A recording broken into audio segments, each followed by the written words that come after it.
winds up in a body bag. Good morning. It's 6 a.m. in Vietnam right now. For those of you that don't know, they do have time change, and they did adjust a little bit for us. So 6 p.m. Central, 7 Eastern for our friends over there. Welcome to Frenzy Friday, a BoyzNdaTank Bull Shark production. I am today's host, Marco Sharko, and thanks again for joining us. Don't forget to hit that like and subscribe button, as they all say. But no, you can find us on our Facebook group and on YouTube, BoyzNdaTank, no spaces. And let's bring in the boys from the East Coast. TJ, Brandon, what's up? What up? What, guys? Flexing. Baseball's here. Let's go. Ooh, we flexing. Let's go. We flexing. It's baseball season. We are so hyped. It is baseball season. Oh, y'all man. two can't be hyped. Y'all two took the. What are you talking about? What are you talking about? L. So what? I'll take the L. 1L. Oh my 1L. God! You're already starting this week one. Oh, those are good games. Day Day one. Day Those one. are good games. Those are good games. I gotta give you a little shit. I gotta give you a little. Hey, don't you Yeah, want right. the Astros to beat the shit out of the Yankees before they I come do. to you guys? Okay, shut up. Give us at least a one loss. It's great seeing the cheaters lose. It's great. We don't have Anytime y'all lose, Wait, it's the what? greatest thing ever. That was a long time ago. We've moved on from that. We've moved on Oh, from the really? trash We've can. moved on? Okay, I don't want to hear a single thing about the Patriots for the rest of the year. Don't No, want to hear no, a no, single no, thing. no, no, no. Sorry, Deflategate, what? No, you just said that was a long time ago. So guess what? That applies to the NFL now. Wrong. We're talking about the Astros. Every Yeah. conversation has its central core, and we're talking about the Astros. The Flakegate was a much bigger issue, and we're not getting into that because it's not even April, and I'm not talking Because NFL. one team not won talking off the a NFL, championship and the other one didn't. You're right. whatever. You're right. One is bigger. One's bigger. You're right. Oh, good You're right. for you. Anyway, let's talk about baseball and opening Oh, my days here in the States. I did not like opening in Korea. Nothing against opening in Korea. We can open in Korea, but let everybody play real games then, and don't go play overseas and then come back and play some more spring training games and then play real games. And I didn't like that. I also don't like, and this is for you, Brandon, okay, these stupid schedule makers that had Boston play out west dumb. opening night. Like, come on, there's was no reason to have was- stupid schedules like that where East Coast fan base has to stay up till You should never 10, you should 11 never o'clock. be starting. You should be never starting out a season playing the NL if you're AL. You should be AL. I mean, Toronto got Tampa, like New York gets Houston, and we get to go out west. That's cool. Baltimore got to be home. That was, and then we get to go west. That was cool. And Yeah, because Baltimore's the champs of the AL East. But- That's why they got to stay home. but still, like, why are we doing these Right. interleague? And it's not interleague anymore. They're just cross league play. You should be doing division play. And if you don't want to do division play, you should at least be close to home. Same time zone. The cross country stuff is for the birds. Yeah, Well, so there was little word today here in Baltimore that the Cubs and the Rangers game. Do you know why that game is being played? Because the Rangers won the World Series, so the Cubs get to see them raise the banner, and then next year the Cubs will raise a banner after they win the World Series. Is that right? I don't think Yeah, I don't think that's true. Okay. Why was it Cubs the Rangers? Why So did the reason why the Cubs went to the Rangers to play is because the Rangers were in the running for Cody Bellinger. No, I don't. That's no. That's not even. You know what? That's not no. Not only are you a hot dog, a grandstander, a showboat, and a prima donna, but you're a liar too. Yeah, you made that up. Oh yeah. Hell. No, that was a good game, though. That was a really good game. You guys almost got away with one. Got away with one. And I think that is going to be probably a topic. It's probably already been a topic. We just haven't really heard about it. But why foul balls can't be replayed? Because then, like, why? That's You get situations like that. You get situations just like that where Oh, well. it cost the team a run when it was a Oh, clear well. foul ball. Clear Oh, foul well. ball. Oh, well, there's other umpires on the field that didn't see it or hear it. The umpire's right there. He got confused. That's just going to happen. That's just going to happen. See, but this is all sports across umpires, refs, everything. They all suck, dude. There were so many missed calls, so many bad calls yesterday. It's a tough call, guys. The bottom was dropping out on the pitch anyway. Like this, it's a tough call. It changes What are you gonna do? directions. It changes directions. It So bounds. your strike zone is from your ball sack to your foot. I didn't know that. It changes direct. You can clearly see it change directions before it gets to the catcher. But Vladimir Guerrero had a Hall of Fame career with that strike zone. okay, it's okay because the ball doesn't lie. Yeah, he's also got a golf swing. Ball doesn't. Okay, all right. The damage was done. It was a run.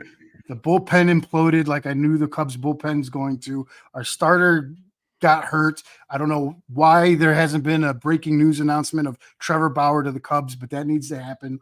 And the Cubs are 0-1, and Texas got to celebrate their win. Good for you. How'd your Bo Sox do down there?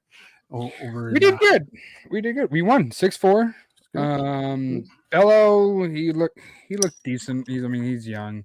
Our pitching is going to be the problem again, like it always has been the last few years. And with the players finally expressing their frustrations, I think this should put the owner in a predicament to either come trade deadline, make a trade. But it's early in the season. I think really the expectations that I have for us this year is be at least 3 or 2 games in our division behind. Show some fight with the farm system that we supposedly have one of the best of in the league.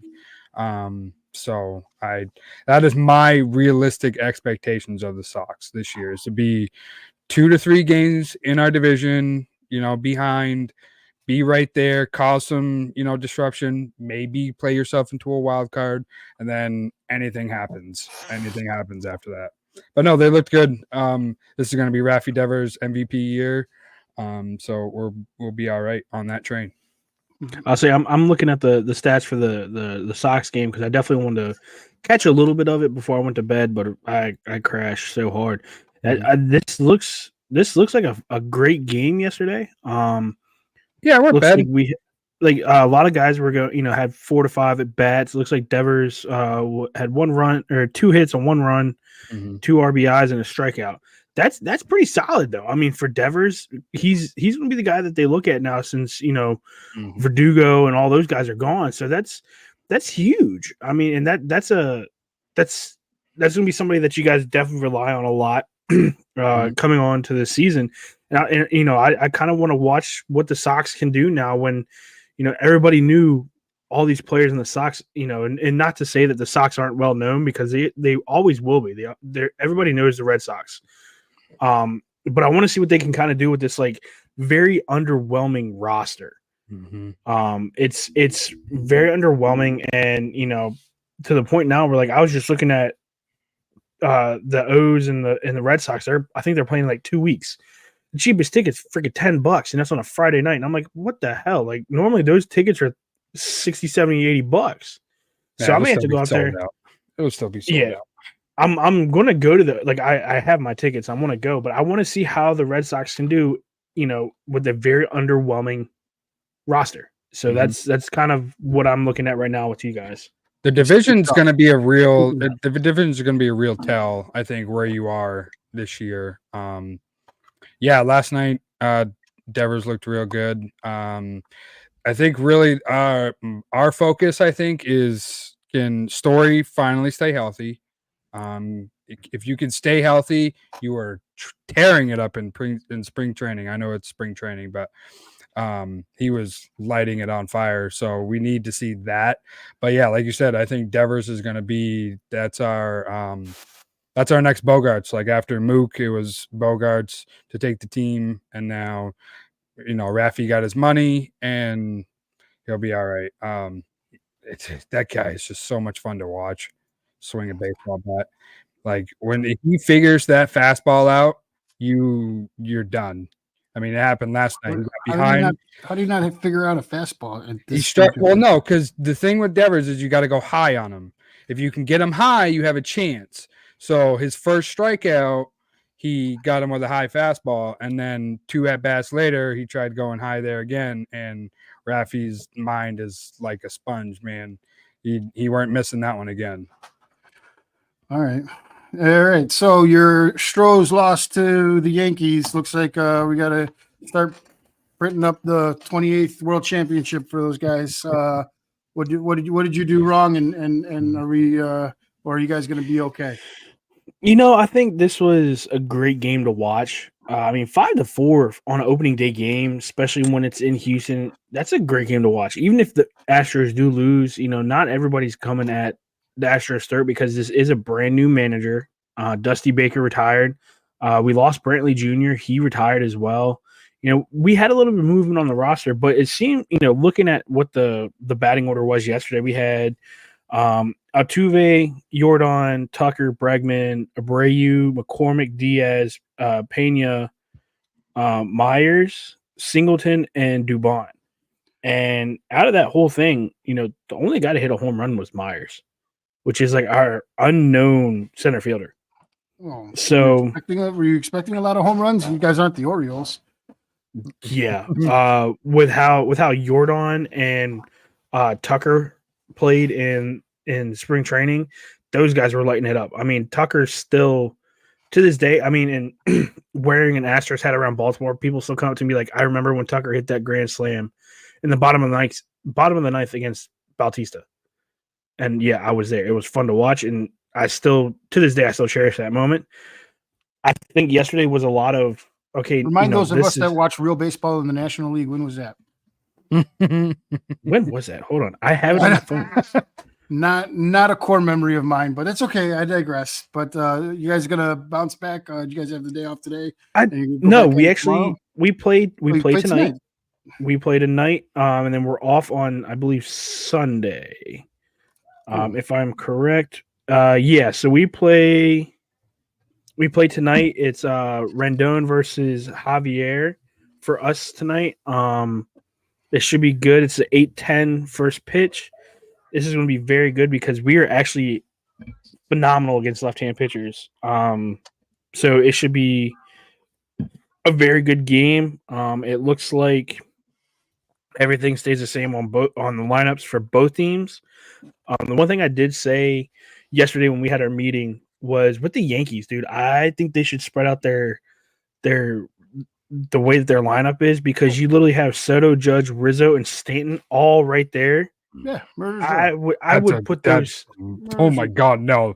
That is a scary first 4. Okay, but here's the thing. Goodness. No, even with 5, so you say 5 with yeah, Rizzo and Torres. Oh my goodness! Because you have Torres, Soto, Judge, Rizzo, Stanton, then Verdugo. Yeah. So Yeah, I could understand that, but I would chop that up. Why would you put those guys? Because you want to score runs right away. Right. We're But it doesn't matter. I would rather get guys on base. I would rather get guys on base and then score runs. That's what the first 2 are. That's you That's get what a your double first and then two you guys get are. Soto. Yeah. He has probably He's one of the gonna highest homer- on base percentage. homer or double that or guy, he's like Kyle The Schwarber. only- That guy will make you throw and make you pitch to him. So having Torres and Soto right there, 1-2. I mean, one of those is getting on, and then you got to go through Judge and Stanton. So The only thing I will give Soto whose kudos for was that freaking piss missile he threw. That was amazing to watch.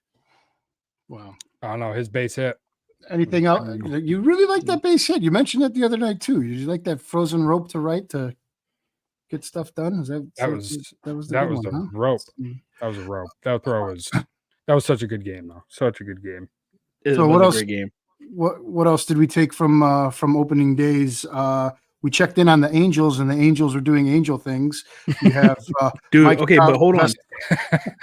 Hold on now. Literally the only one. Did you actually see that game? Now, granted, I get it. It is the Angels, and Mike Trout he scored or he hit a home run in the first inning. And listening to the game on the radio, The flagship station is 98 Rock here for us, and I had it on the radio and I'm listening to it, and you hear like I think it was like a 1-2 pitch, and also you see the crack of the bat, and everybody just got silent. They're like, "Yeah, oh," and it went out, and everybody knew that it was there. After that, though, I mean, I'm looking at the rest of this game, dude. I think he's the only one. He's the only Angel that got a hit. I think, right? No. Well, they lost like 7-3. They lost 11-3. 11-3. They had two hits all game. They had two hits all game. They had him and a pinch hit. That's great. That's the Angels. I love it. Right. Gotta love the Angels. Gotta love it. it. And a great play. He had a great play. They missed an opportunity to do the Angels in the outfield because it literally looked like somebody was carrying him up to the fence. That was a great play, but again, all for naught, and the Angels lose. But Burns, so Burns went 6 innings, 1 hit, 1 run, 1 earned run, 0 bats, and then 11 Ks and let 1 home run in. He had a 1.5 ERA, the best ERA of the day. Good for I'm him. gonna tell you that him coming to Baltimore was probably the best move Baltimore ever had, because that guy right there will solidify what they have lost in the past few years. And I think with the roster that Baltimore has and what they can put together on pen and paper, this could be a World Series team this season. Whoa. Okay. Could All be. right. Still early, but it's extremely early. But So do you what- see what they have? Do you see what they have brewing in the minor leagues right now? No. Mm-hmm. What's the buzz though? Speaking of the minor leagues, with Jackson Holiday, and is Dude, Jackson everybody Holiday's- upset that he's down? I don't get how you don't put that kid on the main roster. What he did in spring training, I mean, I just don't. I don't understand why the kid had a tremendous spring season. Yes, they're doing it just to get that extra year of service time.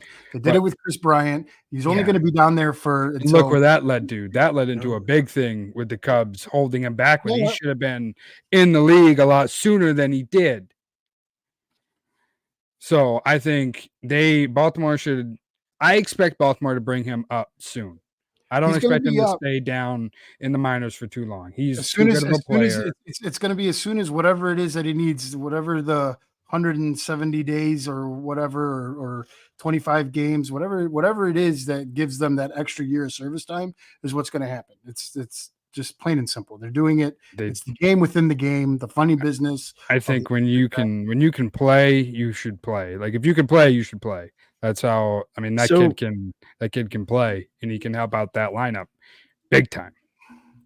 So the big thing too, and being in the Baltimore area, they were talking about how it actually stunned Jackson that he didn't make the main roster, and it actually pissed Matt Holliday off completely. Saw that article. And the sad part about it, Holliday's a great guy. Great player. The kid's phenomenal. But in what I've seen and what I watched in spring training, he's not big league ready. He's not. So then keep him down. Kid went 6 for 32 all spring training and had 2 home runs. You're telling me you want to put a 6 for 32 kid on a stacked roster as it is, just for him to play maybe once or twice a week? No, hell no. I'm keeping him down to get his batting better. He's shown he can play, and that's all that. So, and he's the next Gunnar Henderson. He will come up probably after the All-Star break. Wow, you think they're going to keep him down that far out? No way. Yes. No way. He's coming up unless way somebody before gets that. injured. Unless somebody gets injured, he's staying down. That is exactly what they have already said. And Brandon Hyde said it too. He said he wants him to mature as a batter. The kid is gung-ho to swing. Yeah, he's an aggressive hitter, but I think they're just doing it for the service time. But we'll see. Cool. Any So what? Well, hold on. You asked us about the Astros, the O's, and the Red Sox. How do you think about the Cubbies last night? What was your take on the Cubs, and how did they play last night? Like, are you happy with the game last night, and are you very, is the season for you bright? It's bright when you look at the lineup. The defense is going to be solid, but we have now our ace is injured. Our second ace, or our big money Japanese guy, has to get accompanied to 5 days rest versus 6 days rest, and humans are creatures of habit, and that's going to be trouble. A lot of stuff was said about Mastroboni playing, or not Mastroboni, Nick Madrigal playing third base and Morel DHing. If you had Morel there all spring and he's supposed to be your third baseman, why didn't you do it? And it's because the defense on that side might be a little bit of a liability, but we'll see. We'll platoon that. And then, of course, the bullpen. And that's been my gripe all year or all off season and all of last season. And hopefully the $45 million manager will be able to manage that and fix that. But like I said, there should be a press release tomorrow morning that Trevor Bauer has signed with the Cubs for a league minimum. That it's a no-brainer. There's absolutely no reason for that guy to still be out there. And you can use him when your starter goes down. I don't know if there was any other key injuries. A couple guys, went down with some tweaks and some issues, left some games early. I know the Braves. Catcher Murphy left with a oblique. We got today. So there's going to be that, and you don't want to panic. But when you have a situation where we got guys down in the minors that we're trying to stretch out and turn into starters, and now all of a sudden we need a starter, and then you're just going to go back with the same lineup as the same starting lineup and the same batting lineup that you had last season. So now you're going to say, all right, so the manager was the difference, and Cody Bellinger got the bag, but got his money. He's back. Is he going to be an MVP for him? Who knows? Seiya Suzuki was tearing the cover off the ball, and he's looking great. So hopefully he turns into what we want him to turn into. And Ian Happ in the leadoff position, I like Ian Happ at leadoff, but some people think he's more, contact power. I feel like he's more of a cleanup guy. Like the last time that I saw him come when they were in DC, he was a cleanup guy. And that's kind of where I liked watching him play. But him to being a leadoff, though, I think maturity will come with him with that. I think he's a good fastball hitter, and they want him at top of the lineup to take care of that. And when you have, ducks on the pond or something like that, and they're going to try to pitch around you, of course, they'll be protected by the likes of Morel and Bellinger. But, yeah, I like him at leadoff. He's also one of the fastest guys on the team. And with the new rules, these new rules, which, great segue, Greg, you brought that up. The new rules for baseball. I didn't notice the pitch clock at all during the games that I was watching and things I was looking at, which is good for me. I did. Mm-hmm. So you may have not noticed it for years, but I noticed it for the Astros game. Framber Valdez has the longest pitching. Yeah, because he loves to just dance back and forth. Yeah, he dances back and forth, and then he throws it. He had to change that. But what he does now, and I realized it watching maybe like the first 2 innings, he used to have that dance where he kicks his leg back and forth, and then he threw it. Now he does it once, and he throws. But the one thing that got him, he had 2 balks on him yesterday that were ridiculous because he came up to throw, and then he stopped and went to first base. And they called him for a balk. And I'm like, you can't do that. But it's like something he should have known. He had two pitching clock violations because he was taking forever to get the calls in. So, I think certain games went very fluently. The O's game went very fluently. I know watching a little bit of the Rangers game last night, it seemed to go very, very fluent, very fast. No pitch. Like I didn't even think I saw it anywhere on the field for that, but it's like the Astros and Yankees game. Like it was so prevalent there, and both pitchers. Those gimmick pitchers that have to do that. Who's that? Mm-hmm. Who's that jabroni? Who's that jabroni with the mustache for the Yankees? Same one. He does the same little. He changes it up each time. Whatever. Yeah, he changes it up each time. Even his kick up with his leg before he extends his leg, he changes that. That's why it's so important. And they mentioned that during the game too, to get on him early because he can't do that in the stretch. He can do it in the windup, but come the stretch, that's where he's going to struggle because he's used to getting guys off of their rhythm and off their timing. And when you can't do that and you can't locate pitches, that's where you're going to have issues. All right, so let's address the 800-pound gorilla they're sweeping under the rug, which is Shohei Ohtani and the gambling. I jumped out on this right away, and I was ready to ban him before the story even changed. Brandon, you were like, "Oh, we need the facts." It sounds like you're a company guy, and you're gonna sweep this under the rug with the MLB. No, so yeah, I'm still conflicted with this. Like, I want to know, how do you let this man like have your bank account? Like, if he says and you say that he stole money from you, well, bro, how do you let him just take 4.3 million out of your account like nothing happened? I mean, I know y'all spend every day together, and there was a article I saw on ESPN. This person was like trashing Ohtani because he had his interpreter with him like everywhere he goes, and they're supposed to be like best friends, which I don't see what the issue with that is. So, you know, that's where I am like, dude, I'm trying to go to bat for you. You just seem like you're a good dude. You're a very respectful person, very respectful of your culture. That's why nobody knew you had a wife, because you didn't want her involved in, that drama come the media. But how do you let him? You don't know that guy. How do you let your guy? How do you let your guy just steal 4.3? That's what I want to know. Like, how do you stand up guy? Sure, yeah, he's a nice guy. Look, you had up to that point. What was there saying he wasn't? This bookie was actually dropping Ohtani's name, telling people that he was a client. That's bad news. If that comes back out, that's going to be bad news. How do you, as a bookie, give a $5 million line of credit to some jabroni that makes $200,000 a year? You're a bad bookie. You know what I mean? Like, there's too much going on. There's too much smoke at this fire. It's ridiculous. It's just, oh my gosh. Like, I'm trying to go to bat for this guy, but he's just, when he says he stole from him, I don't get how you, of your status, just let him steal 4.3 out of your account, let alone have him have access to your account.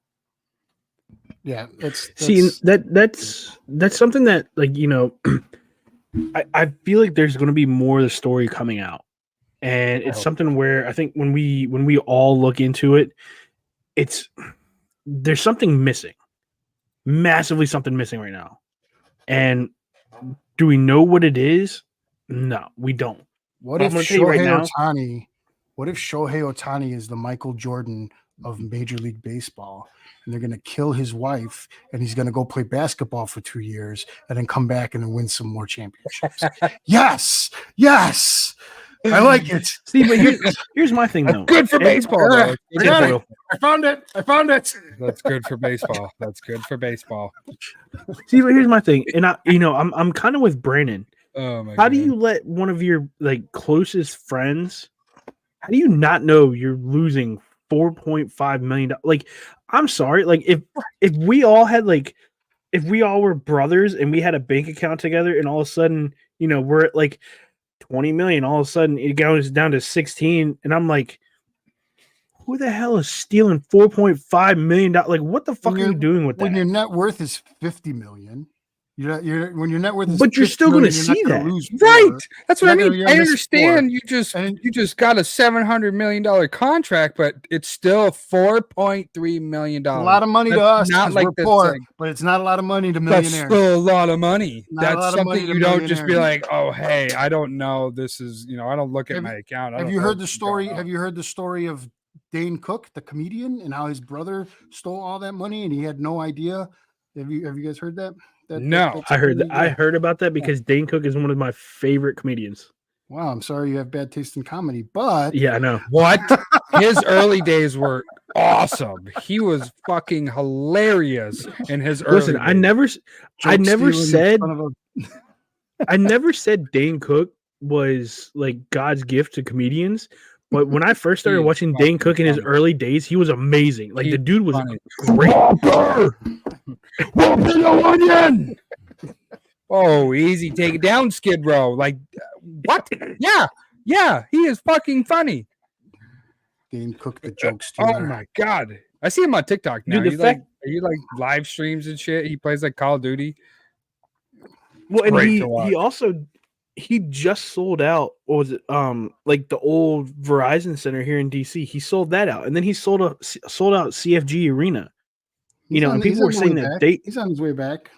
But they're saying that it was the funniest comedy show they've ever seen, and I'm like, dude, I wanted to go. I mean, tickets were like $40, and they were front row, like level seats. I would love to go if he comes back. Not only will I go to the show, but I will probably come back pissing my pants, and I'm going to tell you, Marco, that this guy is definitely on the up, but he's probably going to be the best comedian in the next couple months. No, okay. All right. I'll wouldn't go that far. I'll bet you $4.5 million. I got $4.5. I got you $4.5 right there. I'll take that bet. So it's funny. So kind of this is a little random, but going on the Jackson Holiday, did you see what he just did in his first at bat? Launched home run. Good. Like this kid's coming to you. Mid-May. This kid's coming to you. I'm telling you, he's coming to you. It's not going to be mid-May. He is coming. He is coming. So okay, hold on. He's coming. If we're gonna stay on the Jackson Holiday, he's coming. Brendan Hyde was with the Astros when the Astros first won the World Series. Okay, we get it. He hit trash cans. They hit trash cans. Whatever. He'll bring that to Baltimore as well because Baltimore is a trash can by itself. He literally built up that whole roster through the minor leagues. And I feel like that is what he's doing with Baltimore. He's building him up to be that number one guy that Houston had as well. I guarantee that's what he's doing. And if he doesn't bring him in before the All-Star break, I get to fly to Vermont and smack you, and I get to fly to Chicago and smack you both. Okay? He's gonna be in He's not coming in before they. No. Sir, this is probably right, 5 or or 6. We're at Astro Tacker is at 1. So, all right. Well, wonderful opening day. Everybody's almost in first place or still in the hunt. I'm excited. I'm excited for the weekend. But this weekend also. What about your Braves? Your Braves won today.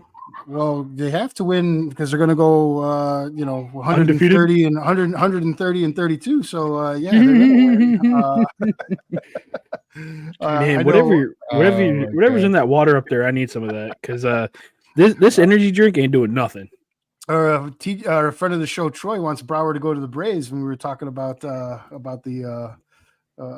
So we got a lot of Braves chatter going on in the chats, and yeah, huge. Right. I think if they could stay healthy, they're going to tear through. But in the beginning of the season, before things get bad, I like to wear the C, and then I chop on in the playoffs because I don't know. It's always my best. I mean, where would you go? Astros, Orioles. You're staying with the Astros, right?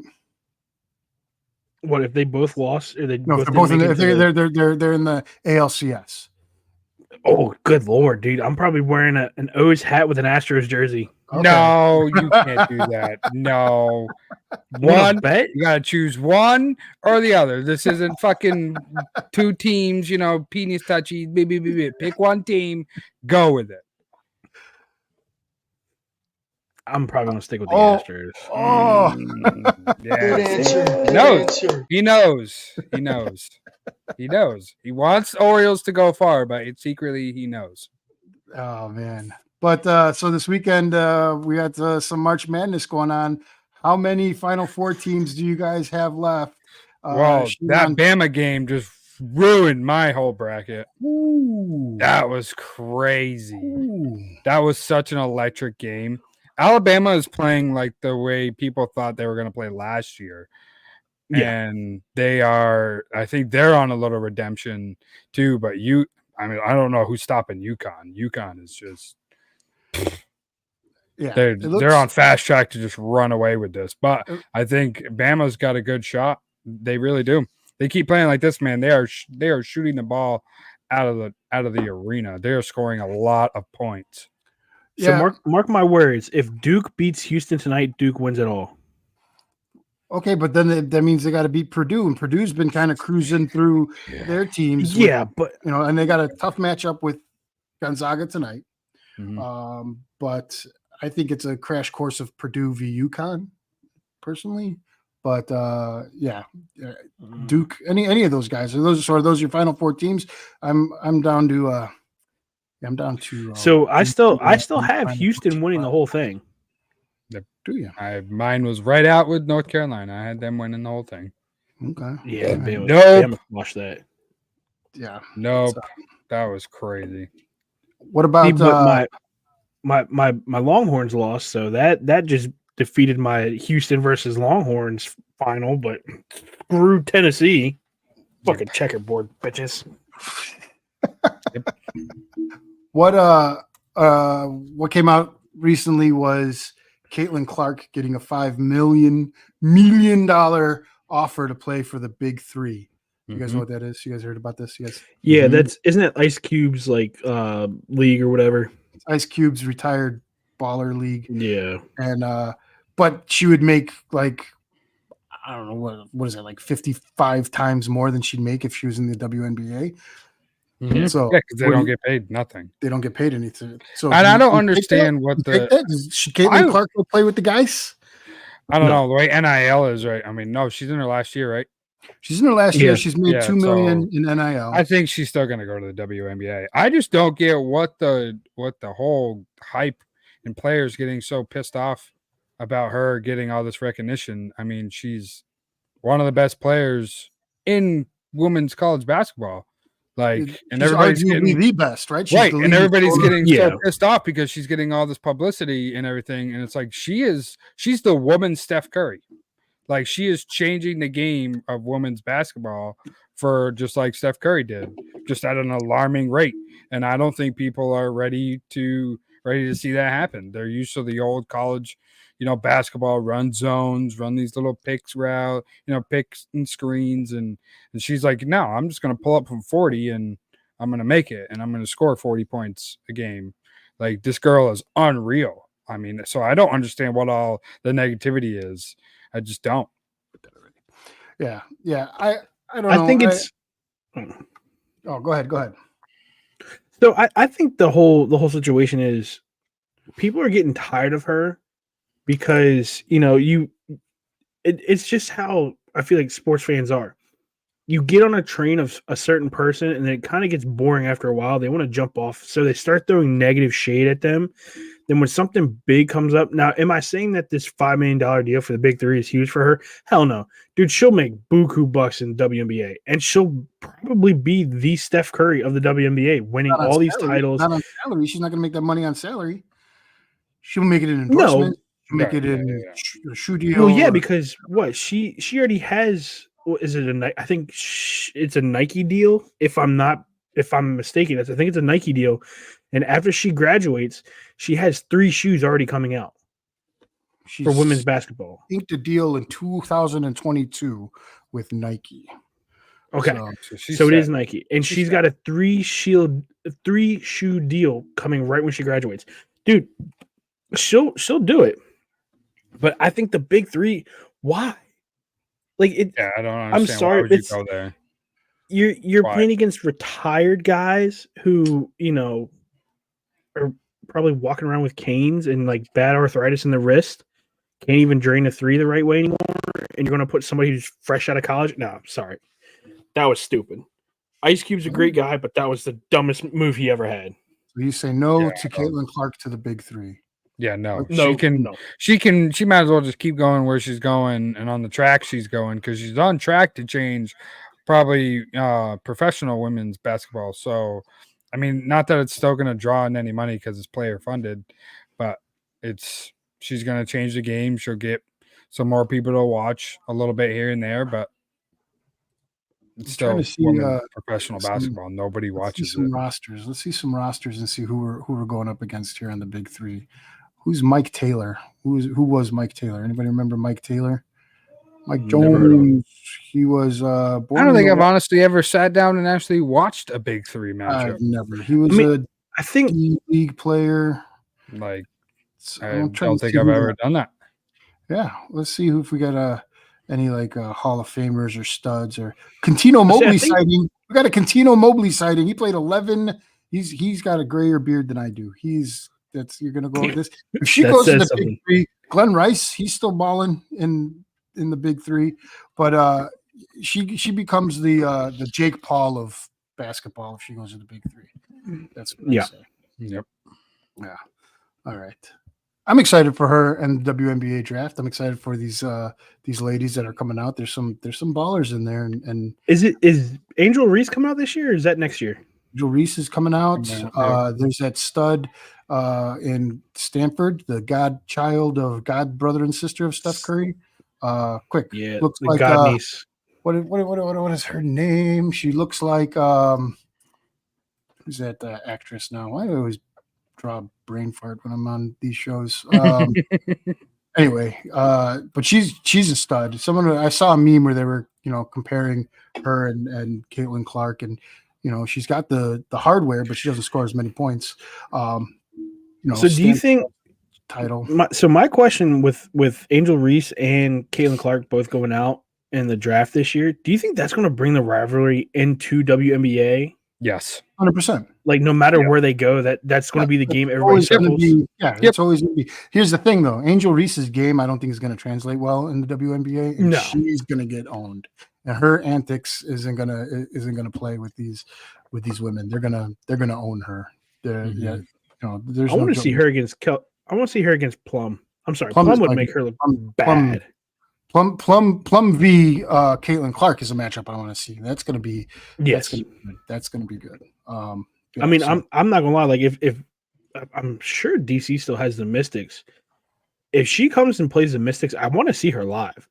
I was able to see her when Iowa came to Maryland, but that was a game that literally sold out in 30 seconds. Like they said, Iowa's coming to Maryland, Big Ten country, and they're just like, yeah, sold, gone. Couldn't go to a game. So, do you think the WNBA with Caitlin Clark sees an uptick in attendance and viewership, sponsorship, and everything else, or do you think it just ends up just like it? I mean, because they've had studs before, right? They're gonna bring in a few more people, but I just don't. It's player funded, so it's not that they're gonna keep getting. You can bring in more people, but if the players don't want to help fork up money, you're not gonna get paid the way you should be.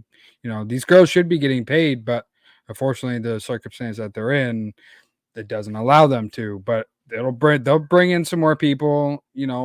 Help bring a little revenue up, but I still think it's going to be most women basketball is going to be on the college side because it's more entertaining to watch. Here's your 2024 WNBA draft order. Number 1, Indiana Fever. So we're going to get a Caitlin Clark. She's going to go from the great state of Iowa to the exciting state of Indiana. Or does she drop to number 2 and go to Los Angeles Sparks? Or somehow fall to 3 in my Chicago Sky? And I will say that because I have been to a championship rally, but I have not been to a game. That's your girl, Deladon. Right, she's from your neck of the woods, isn't she? She was a UConn Husky, I believe. Yeah, brought a championship. So I think with the whole, like you were asking if she comes into the league, like do they spike on viewership and ticket sales? I think there's going to be a little spike. Now I'm not going to say it's going to skyrocket. I think her first year, everybody's going to want to see her, Angel Reese, Kelsey Plum, all those girls that everybody knows, like big names. They want to see them. They want to see whoever it is versus Caitlin Clark. So do I think ticket sales are going to go up? Yes. Do I think they're going to sell out arenas? No. I'm sorry. There's no way you're selling out these arenas that you're playing in. And if they do, it's because Caitlin Clark, Caitlin Clark is Caitlin Clark. She's going to do something that everybody's going to be like, ooh, cool, whatever. Come to the second season, it's going to plateau. Just like how it is now, where you can literally go to any WNBA game for like $5 and get unlimited hot dogs and beer for $3. I mean, like that's kind of I think that's how it is. How that works? Is that how that works? Because I'd be going to more games if I had like $3 beers. I'm pretty sure that's how it works. Because here in $3 beer, man, I need to go there. They're literally giving out tickets for the Mystics games. Like their attendance are terrible. Same with the Wizards. Like Wizards have dollar game nights with free beer until they score a certain amount of points. Free beer. Yep, I'll take it. All right. Maybe I do need to get into a WNBA game here and see what's going on with the food and beer situation. Plus the gambling of it all, right? Caitlin Clark's going to drive. She's gonna move the needle on the over-under. She's going to move the needle on the over-unders. It's going to be great. I'm excited. I'm going to take for a WNBA draft. We'll have a live show. All right, guys. Other breaking news is RIP the hip drop tackle. And again, me and Brandon going to go head to head on this one. And we have something that's made up. Something that's made up. Football player host. It does exist. Australian rules rugby banned it in 2023. It's a thing. That's crazy that what you just said, that key word in that was Australian. We're talking about the NFL here. Nobody teaches that. Nobody teaches that. If you sit here and say they teach that in football, you should never be coaching football. They don't teach you to just, hey, grab and then wrap your legs around the guy and then just fall. They don't teach you that. That's not something they teach you. And if you do, you should stop coaching, because that's like saying, this is a hockey reference. That's like someone saying, hey, there, you see the back of the number on this player that's really close to the board. Absolutely just go ram them. No, they don't teach that. I would tell a kid that 100%. It's just something that unfortunately happens playing this game. These guys are going full speed, and then they stop, and then they go from full speed to no speed. They put their legs in neutral, and they stop driving the tackle. I'll yield my time to the football player on the panel. TJ, maybe it's not taught, but it is definitely a technique that is practiced, because you got to use your weight to get them down, But okay, but here's the thing though. It's going through every league. So it's been banned in the NFL. Now the UFL is bringing it into them, because that was a lot of the tackling there. And then it goes down to like the leagues that I'm in with the Arena League and stuff like that, and Youth League. When I was younger, they always said wrap up around the legs. Okay, that's where, like, if somebody's big, you're grabbing legs first, because if their upper body, you get trucked, you're gone. You're boom, done. Brandon, you know that from experience. You used to truck me all the time. What did we do to get you down? We went for your legs, right? Go low. Now, hip dropping, I don't like it whatsoever. Do I think it should be banned? I mean, that's almost like we're playing patty cake now. Some big dude's going to run you over and you can't tackle him because you can't go below the waist. No, that's go below the waist. Right, but now your legs, you got to keep moving your feet. You have to. That's what they do. But you can say that now. You can say that now because it's easy to look at a screen and say, "Hey, you should have done this." These guys are going full speed. The perfect example is the Mark Andrews situation. He wrapped him up here, and then his momentum going is what shifted him down and caused him to go down. He's using his body weight. He knew he was gonna bring him down like a steer. He's already on his side. How else do you want him to go down?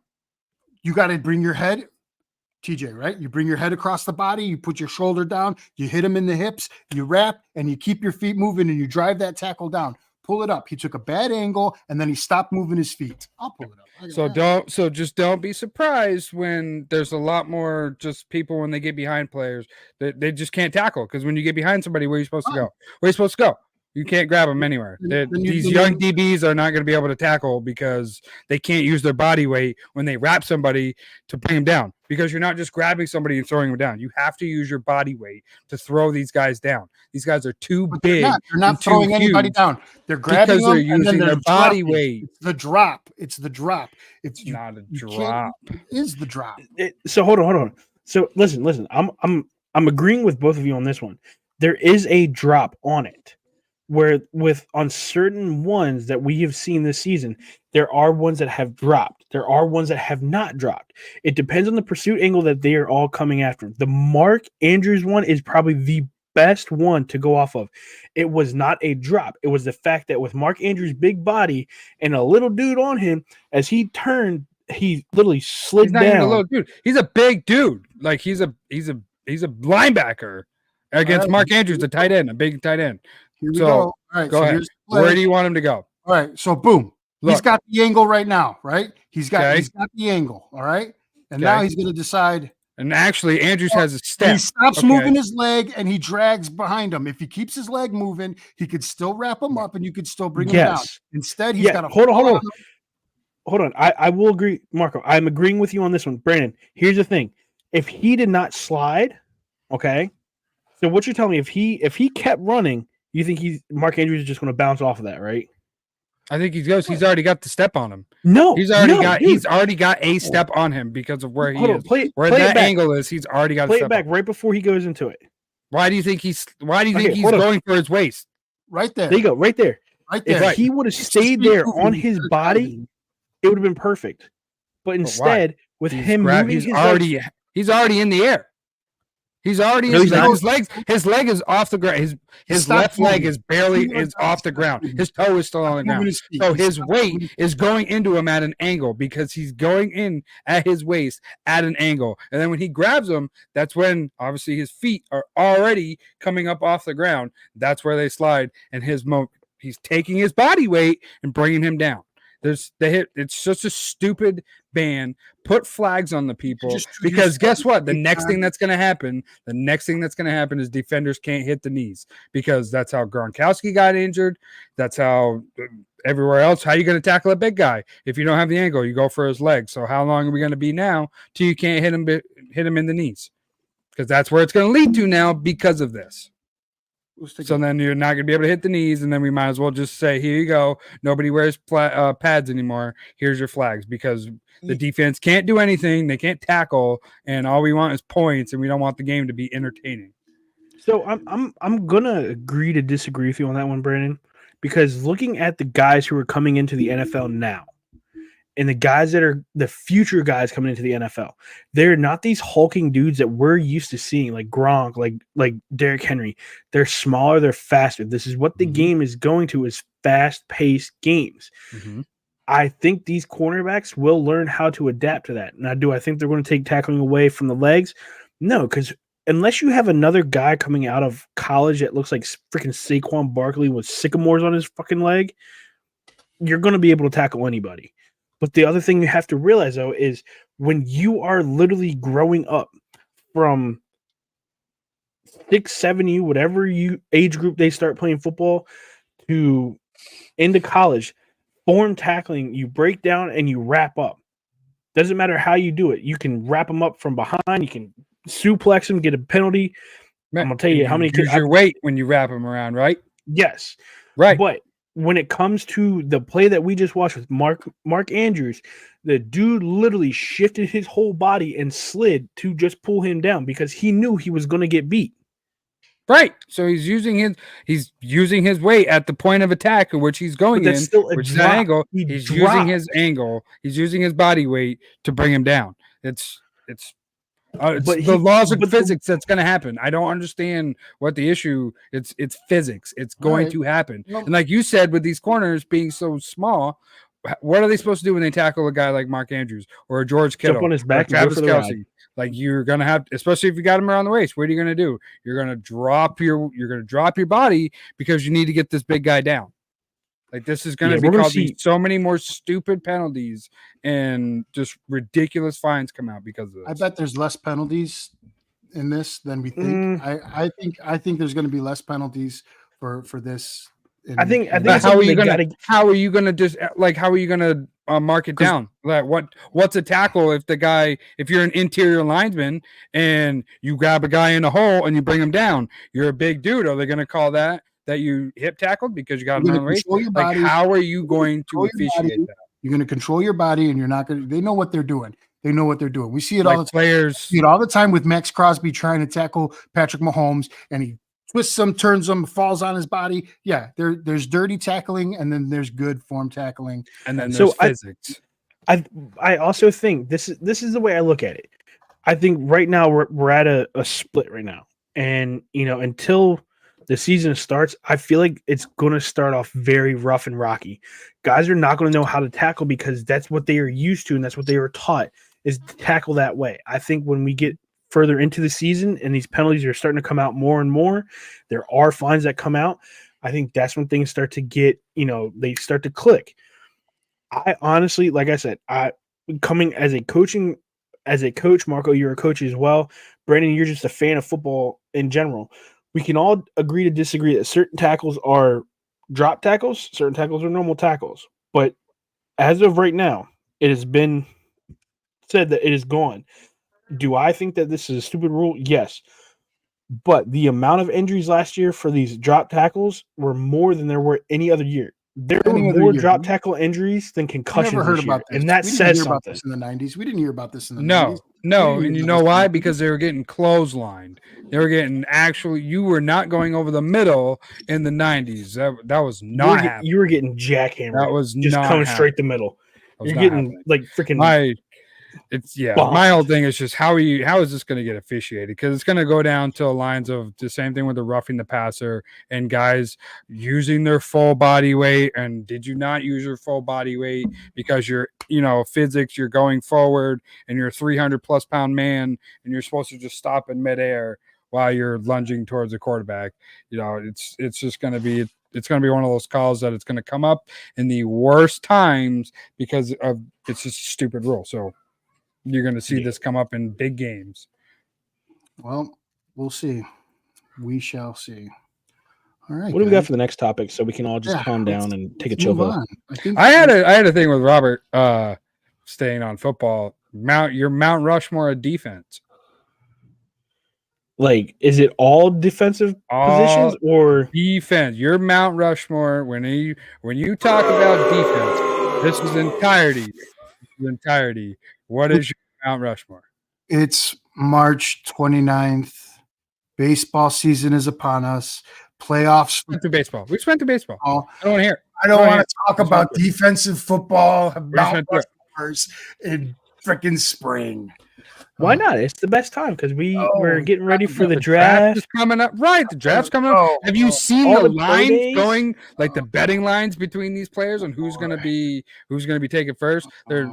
Caleb Williams, I believe, is minus 8,000 going at number 1. He's plus 4,000 going to number 2.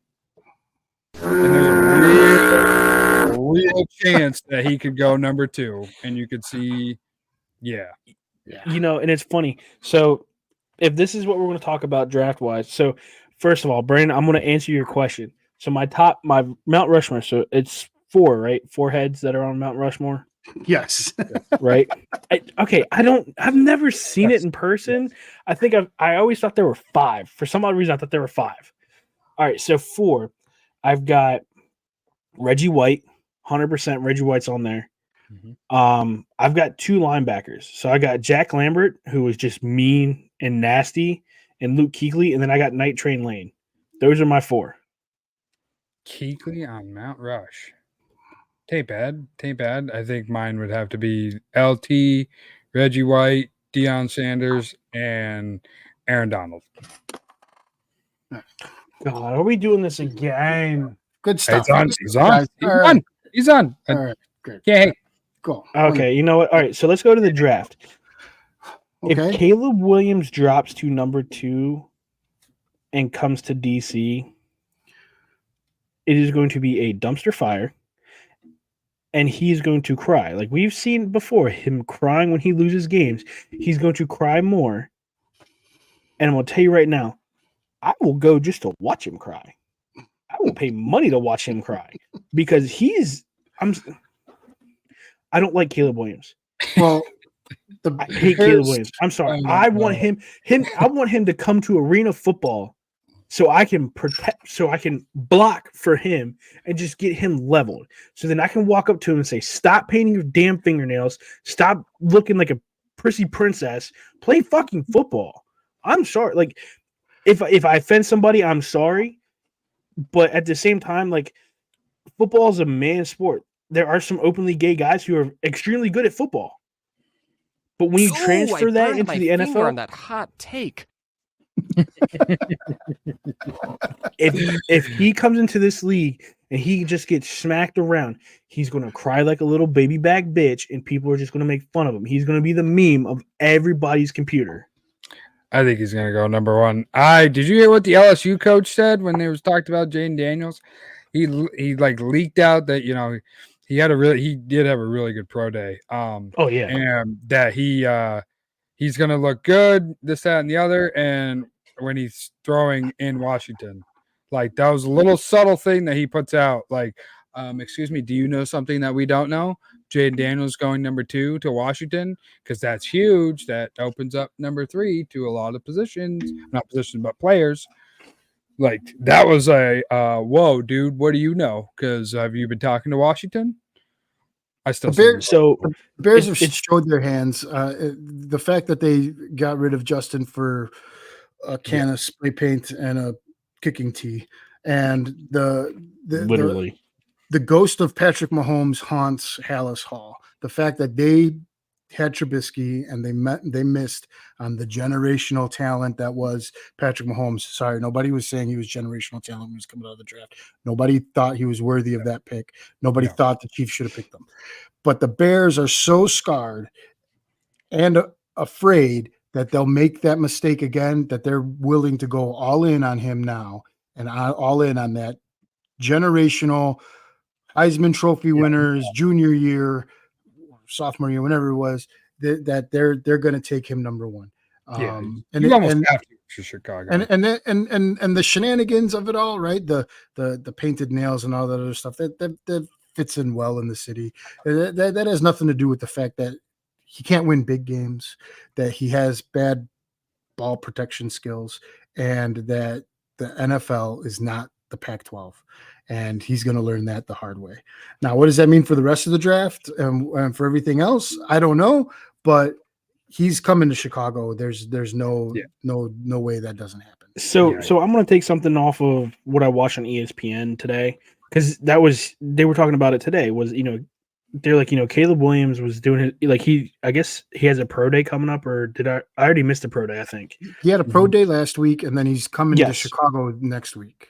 So they were talking about his interview at the combine. He's like, I don't have to do it, watch my 30-some games and tell me what you guys think. The first highlight they showed was USC versus Notre Dame when he threw a pick 6 and said, yes, is that the quarterback that you want? No, I'm sorry. Yes, quarterbacks make mistakes. Yes, quarterbacks, they're not robots. They're not perfect. You can't go, 60 for 60 for 1,000 yards in a game. But how you handle yourself as a quarterback in college will massively talk in the NFL. If you are a quarterback, I'm not saying you have to win every game, but if you can win a good majority of your games, have solid games, maybe you lose a game to a heartbreaking game, but you rally your team behind you and you're like, hey, listen, it's my fault. I'm sorry. Instead of going into the stands and crying on your mother's shoulder because you lost to a wimp ass team, I'm sorry. I don't want you on a team. I don't want to see him anywhere around a team.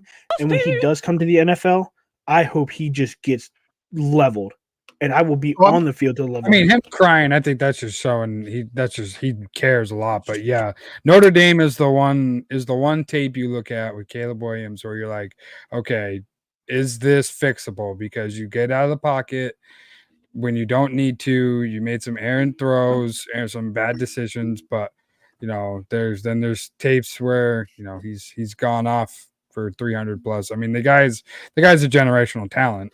I think if you're Chicago, you're stupid not to take him. So I mean, he's definitely going number 1. But Chicago is trying. Looks like they're trying to do something to help their quarterback out. They didn't do it with Justin Fields, so I guess they're trying to save their ass a little bit and do it with Caleb Williams. But so I've been hearing arguments for the wide receivers and some outrageous stuff where Marvin Harrison Jr. is not the first wide receiver picked, and that's crazy. I don't know how that's crazy. They have some people have Malik Neighbors over Harrison. That's ridiculous. Why? The only thing that I don't like that Harrison did was he didn't participate in the pro day at all. Like he didn't do anything. You didn't do a combine. You didn't do pro day. I don't understand why you did that. But to say that Marvin Harrison is not the best wide receiver in this class and he shouldn't be taken at least top 5 is an outrageous take. So my thing with this is, Marvin Harrison Jr. is a great talent. I'm not taking that away from him whatsoever. What's I'm just like you, Marco. I can't get names right now. The dude from Washington, that wide receiver, Omadunze? Omadunze. Thank you. That kid is nice, and I think their pro day is coming up right now for Washington. I think it's either this weekend, or next, like in the middle of the week. Let's find out. Continue. Because I know that they were talking about yeah, they may have already had it. I think they already had it. It was yesterday. It was yesterday. Okay. But they were showing how crisp his routes are. Now, granted, when you put game film on, it's different compared to pro day, because pro day is like you're truly going 100 miles an hour. In a game, you're going, maybe 75 to 100, depending on what route you're running. I'm thinking that kid from Washington may go above Marvin Harrison Jr., but wherever Marvin Harrison Jr. goes, he will be the standout, and everybody's going to underestimate him coming into the league. He's going to be like his father, just an all-around threat, and he's going to hurt somebody. I don't know about. I don't know about underdog. I mean, he is what he is, what they say he is. But just the thought of him not going top 5 is just something that just is astronomical to me. And how you don't take him or take any other receivers over him. He's 10 times better than the other ones. The other ones are really good. Not taking anything away from him, but when you look at the wide receiver group, there's one man that sits atop. And that's Marvin Harrison. You could put Xavier Legette if you want. You could put Aduze if you want after him. But Maserati Marv is that guy is out of this wide receiver core. But they are. So on draft day, when they say, so on draft day, when we're all sitting here and we're talking in this chat or whatever, then all of a sudden it pings up and it goes Marvin Harrison Jr. to New England. Brandon, are you shutting your computer down and you running around butt naked? I would love it. I would love it. Live draft show, Boys in the Tank. Join us for night 1 and night 2 of the NFL draft. That would be Boys in the Tank on YouTube and on Facebook. That would be a great way to start, because you could still get a quarterback in the second round. That would be tremendous. I don't see him going past Arizona though. So let's do a quick little preview. I know we've been on here for about an hour or so of the NHL playoffs. That's fine. Doing more football. Got it. Okay. No, let's do NHL, because we have been talking about football. I'm just kidding. I'm just kidding. What do you want to say? So, okay, coming into the draft, all right. As the defending champions, what are you looking to fulfill, and who do you want to see come onto the Chiefs team in round 1? You just got a speedy guy out of the rugby league too. Don't forget that. Rugby guy. 24 miles an hour, bro. That kid is wicked. See ya. Yes. Now, whether that translates to NFL, that's a different story, because it's a totally different game. But 24 miles an hour is fucking cooking. And he ran like what, a 4.43? Cooking. Yeah. So the Chiefs have a problem that we always draft late in the first round, because that's what happens when you win championships. Yeah, we had that for 20 years. You're familiar. Yep. Never had what I'd like to see is we do need to shore up the offensive line. So I'd like to see if they do move up, to get a blue chip type of a tackle or somebody on that side of the ball. Our defense, I think, is gonna be okay, and Veach finds the talent. He finds these guys in the late rounds. But if the Chiefs move up, which is some of the buzz that's going around, I'd like to see them get a blue chip tackle or guard, because we need it. We got to protect. We got to protect Prince Mahomes in Chiefs Kingdom at all costs. All right, so Brandon, we already know the dream is Marvin Harrison Jr., right? No, dream not JJ McCarthy. The dream is JJ McCarthy, isn't it? No. Dream is, I mean, there's a lot of hype with that Drake May too. Did you see that back foot off throw? That was a fucking dot. That was a dot. That kid, he reminds me a lot of they mentioned it today and I never really thought of it. Of Andrew Luck. Like, he's built the same height, same weight. So Brandon and Drake May. All right. That kid is a stud. That kid's a stud. He's got a fucking cannon too. I'm telling JJ, you cheating on him with Drake May. All right. He got a cannon. I would love to see JJ. I think that kid has what it is.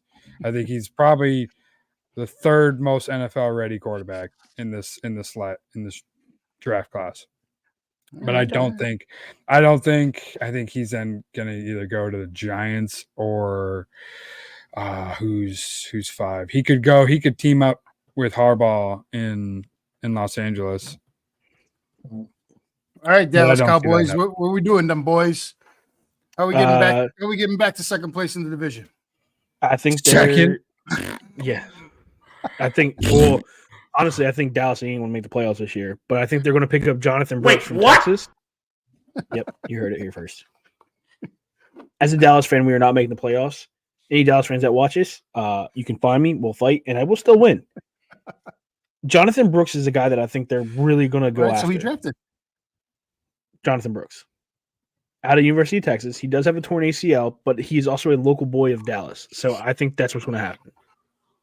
Let me get a Texas Longhorn tracker going for you. What about that tight end out of Georgia, the Brooks Boyer? You guys got eyes on that guy? Gronk's replacement? Is that a good pick? Trade down or get him? Or what are you guys picking? In early second round, or he's probably first round talent. What about you guys down in Dallas? You guys need a tight end, don't you? No, we're good. Lineman is what you need. We need offensive line. We need offensive line and running back right now. There's a dude. There's a dude out of Duke that is a stud too. He's a pretty good you already mentioned that. No, he didn't play for Duke. He played for North Carolina. Oh, North Carolina. Same thing. No. Whoa. You just called Duke and North Carolina the same. Oh my God. Those are fighting words for those two fans. I'll say, Brandon, we might want to back away from his camera view right now because there might be bullets flying here. Right. I don't know what you're drinking, but have another one after that one. Oh my goodness. Bavarian Pilsner is a Pilsner. Yeah. But no. Duke, North Carolina, all those guys, they don't amount to nothing in the NFL. I said what I said. Get a good conference like the SEC. Draft some good players out of the SEC or Big Ten. I can't keep a straight face with you, Marco. God. Oh my goodness! Quit drafting those jabronis from Duke. Get out of here. Give me a Duke. Give me a Hall of Famer from Duke.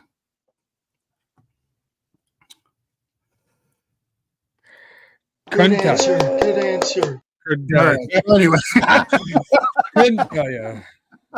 Good. All right, guys. Well, that brings us into like a little over an hour and 10 minutes. It's been a good show. I wrote down some good topics for me to go back and get owned on. You guys are really giving me the business, and I appreciate that. Have you seen Michael the updated list for the playoffs, the NHL playoffs? This race for the president?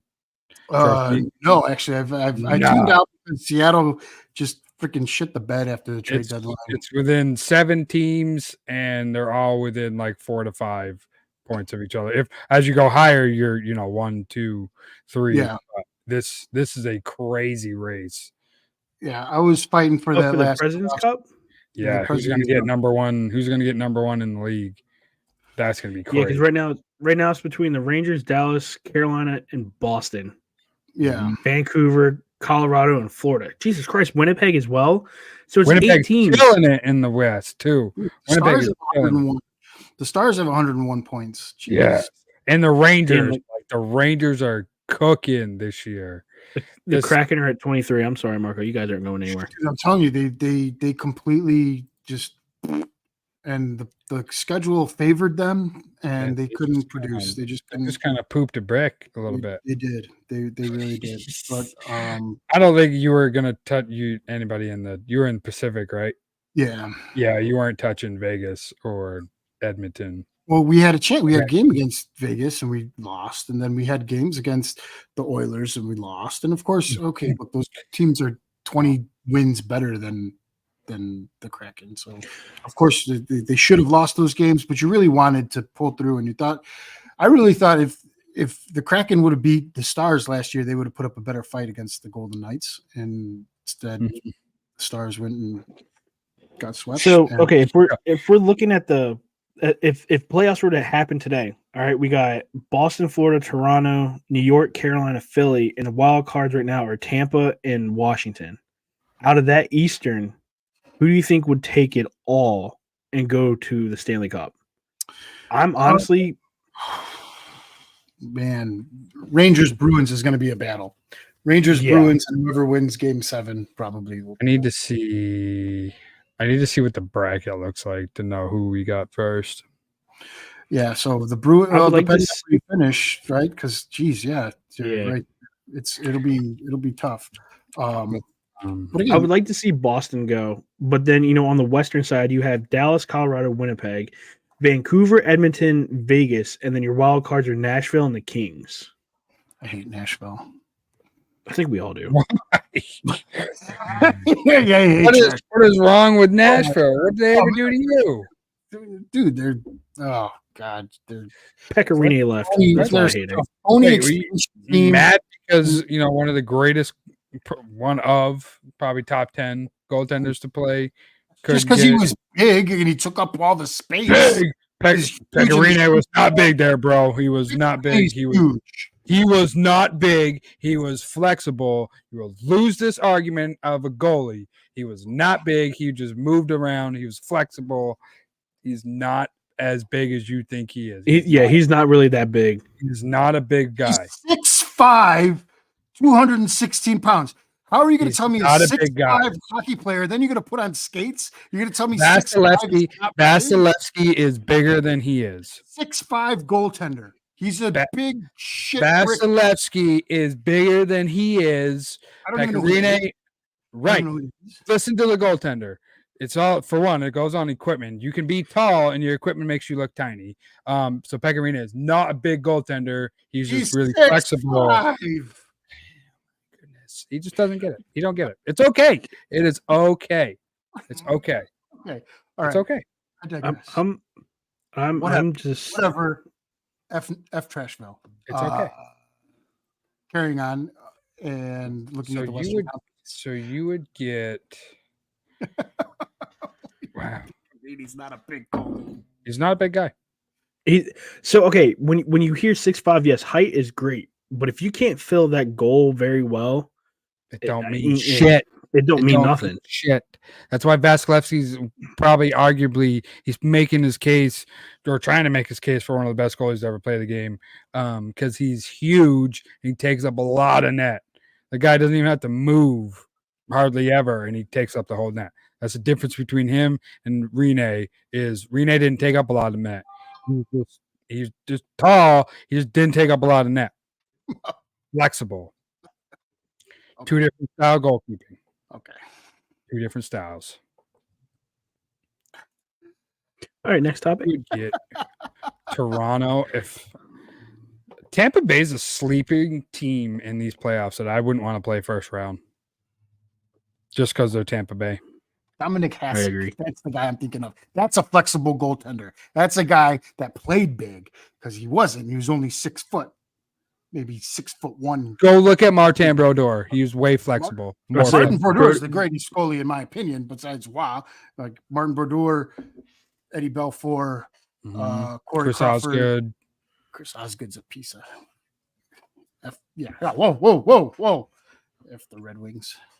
Wow. Yeah. Wow. Yeah. Don't hate because Pavel Datsyuk made you a little up over. Yeah. That's the only year I think I ever rooted for Chicago to win the Stanley Cup was against the Flyers. That was the only time I'd ever rooted for Chicago because I can't root for the fucking Flyers to win. Well, I take that. I'll take that. I don't root for the Blackhawks anymore, but we'll see. We'll go there. Good stuff, though. Lost Kane and Taves, and you're like, oh. No, they root for him anymore. No, they covered up sexual assault and then gave the guy a job where he was able to sexual assault more people. That whole thing. Are you talking about Corey Perry? Yeah, that whole situation. No. Corey Perry was what did he do? He was a drunk. I hate Corey Perry. Wasn't he a mama banger? Didn't he talk to Corey? Didn't he talk to Connor Bedard's mom? No. That was just he slept with Connor Bedard's mom. No, that was just bullshit. No, he got inebriated. He's an alcoholic. Got inebriated at an official Blackhawks event and embarrassed the franchise, so they had to get rid of him. But the Blackhawks had a assistant coach that was sexually assaulting a minor league player, had a cup of coffee in the league, and then they covered it up. Everybody knew about it. And then they gave the guy a recommendation for a job in Michigan where he sexually assaulted 2 more players. And that's why Coach Q is no longer in the league. That's why they got rid of Bowman and they cleaned house in Chicago. And everybody knew the shit that was going on in the locker room. Everybody knew what was going on, including Taze and Kane and the captains and the team and everybody, the whole organization. And for that reason, I'm out. And I said, I'm done with the Blackhawks. And it was the Kraken were coming into the league. And I said, I'm going to go be a fan of the Kraken. And that's why I'm a Kraken fan. And that's why the Blackhawks. Fuck off. Understandable. That's okay. Anyway. So, wonderful show, gentlemen.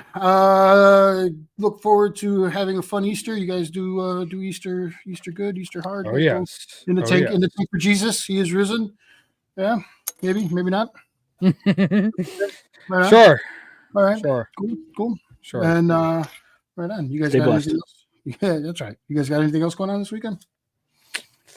Don't think so. Just family coming over. Got Easter, hide the eggs. You know, kids getting some new fishing gear. So that's going to be cool to see his reaction with that. Yes, looking forward to a good time, good food. Yeah, we Paisley's got a lacrosse game on Saturday at Navy, so we get to watch the Navy girls lacrosse play, and she's going to be the tunnel. And then we actually have a Sunday. We have a team event that we're going to, my wife and I, for. There's a team here in Anne Arundel County for hockey. And what they do is they put on this Easter egg hunt for all the kids at the fire departments, and you travel to each fire department. So that's what we're going to do. So it should be kind of fun. Hopefully the rain subsides, and hopefully there are no more tourists on this damn Key Bridge. They want to watch this shit happen. They're going to keep coming. They're going to keep. Yeah, coming. well, I'm going to spike everybody's damn tire if I see another one. All right, gentlemen. Welcome to fall foliage. That's all I got to say. That's how it is up here when the fall comes around. Get the fuck out of the state. Yeah, the leafers. The leafers are on their way up there, huh? Never seen leaves change colors before. Yeah. Never seen it. Move. Get out of our state. All right, gentlemen. Well, take it easy. Have a good one, and we'll talk next week. Yes, sir. All right, fellas. Turn your back on the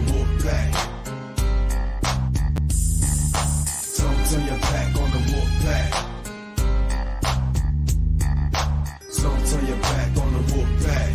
You might wind up in a body bag.